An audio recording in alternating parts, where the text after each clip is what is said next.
అండి, welcome to 90s food. Idli మిగిలిపోయాయని పడవేస్తున్నారా? ఆగండి, ఇది వీటితోటి మంచి రెసిపీ చేస్తున్నాం. అదేనండి, ఇడ్లీ ఉప్మా ఎలా చేసుకోవాలో ఈ వీడియోలో చూద్దాం. ముందుగా ఇడ్లీని తీసుకొని మెత్తగా మ్యాష్ చేయాలి. వీటిని ఉండలు లేకుండా పొడి పొడిగా చేసుకోవాలి.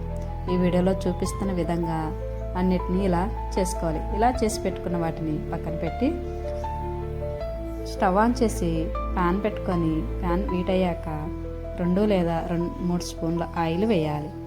ఆయిల్ వీటయ్యాక 2 స్పూన్లు పోపు దినుసులు, అలాగే 2 ఎండుమిర్చి తుంపి వేయాలి.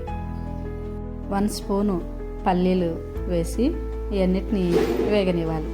ఇలా వేగిన వాటిలో 5-6 జీడిపప్పు పలుకుల్ని వేయాలి.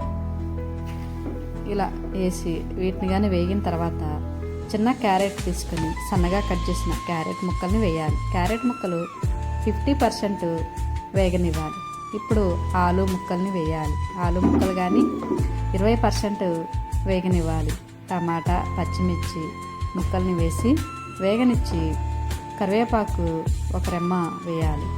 ఇప్పుడు 1/2 స్పూను పసుపు, 1/2 స్పూను కారము వేయాలి. పచ్చిమిర్చి కారంగా ఉంటే కారం వేయాల్సిన అవసరం లేదండి, చూసుకొని వేయండి. ఇప్పుడు రుచికి తగినంత ఉప్పు వేయాలి. అన్నిటినీ కలిపి 1 నిమిషం పాటు వేగనివ్వాలి. ఇప్పుడు కలిపి పెట్టుకున్న ఇడ్లీ పొడిని ఇందులో వేసి సిమ్లో పెట్టి 2 నిమిషాల పాటు కలుపుతూ వేగనివ్వాలి. చాలా సింపుల్ అండి ఈ రెసిపీ. పిల్లలకి స్నాక్స్ లాగైనా లంచ్ బాక్స్ లాగైనా చాలా బాగుంటుంది. ఒకసారి ట్రై చేయండి. టేస్ట్ కానీ చాలా బాగుంటుంది. ఇప్పుడు ఉప్పు కారం సరిపోయినాయో లేదో చూసుకొని, సరిపోతే వేయాల్సిన అవసరం లేదు. నాకు ఇక్కడ అన్నీ సరిపోయినాయి కాబట్టి ఉప్పు ఏమీ వేయట్లేదు. సరిపోతే ఉప్పు వేయండి. అంతేనండి, వేడి ఇడ్లీ ఉప్మా రెడీ.